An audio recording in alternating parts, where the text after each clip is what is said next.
The president said he'll talk with anyone if we can have a constructive conversation. We want Iran to stop being the world's largest state sponsor of terror. But make no mistake about it, there's no indication that they have any intent of doing this. So here to weigh in is the Heritage Foundation's Brett Schaefer. Brett, we just heard the Secretary of State say that he would not rule out President Trump meeting with Iranian President Rouhani and the U.S. Ambassador to the UN, Nikki Haley. She said the same thing this morning on another Sunday show. So what do you think the likelihood of a Trump-Rouhani meeting is on the sidelines of the UN General Assembly? Well, anything's possible. You are talking about a situation where you have 140 heads of state coming together all in one place. They pass in the corridors. A lot of the meetings are carefully orchestrated up front and structured and scheduled into the president's agenda, into the Secretary of State's agenda. Ambassador Bolton, I'm sure, will have a number of meetings on the side, as will Ambassador Haley.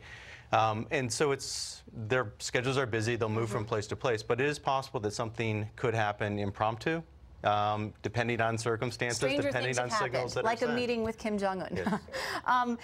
So there's also been quite a bit of confusion about what the agenda will be when President Trump hosts this meeting of the UN Security Council on Tuesday. President Trump tweeted that it was just going to be about Iran. Some of his top aides have said that, this is going to be about nuclear proliferation more broadly, and that's important because if it's just Iran, then I believe President Rouhani would be allowed to be in the room. So to the best of your knowledge, where does that stand right now? Is this about Iran or the broader issue? It's about the broader issue of nonproliferation. As you mentioned, if it's strictly about Iran, then Iran has the opportunity to come in and address the Security Council to present its arguments and its position. And the United States doesn't want to have a situation develop where Iran and possibly some of our allies who support the Iran nuclear deal that the Obama administration arranged still, even though the U.S. has pulled out of that deal, they don't want to have any kind of space become evident between the United States and its allies. So they've broadened out to nonproliferation, but I do believe that Iran is going to be a significant part of that discussion. So let's talk about North Korea, because it was at the UN General Assembly this time last year that President Trump came out and called North Korean leader Kim Jong-un Little Rocket Man. And now look at where we are 1 year later. So what are you expecting to hear from President Trump on North Korea? Well, the administration has obviously they engaged in a direct bilateral meeting with the North Koreans. They've gotten some promises. The delivery on those promises has been less than what we would hope. But nonetheless, the president and the administration still have hopes that they're going to be making some progress. I expect the tone about North Korea to be much more positive, obviously, than last year. Sure. And it wouldn't surprise, and Mike Pompeo is supposed to have a meeting on Thursday on the issue of North Korea and a meeting with his counterpart, the North Korean foreign minister, this week as well. So hopefully some progress can be made in tamping down or securing some of those details on next steps. There was so much uncertainty surrounding President Trump's first speech at the UN General Assembly last year. This year he's returning as a little bit more of a known quantity, if that's possible, with President Trump.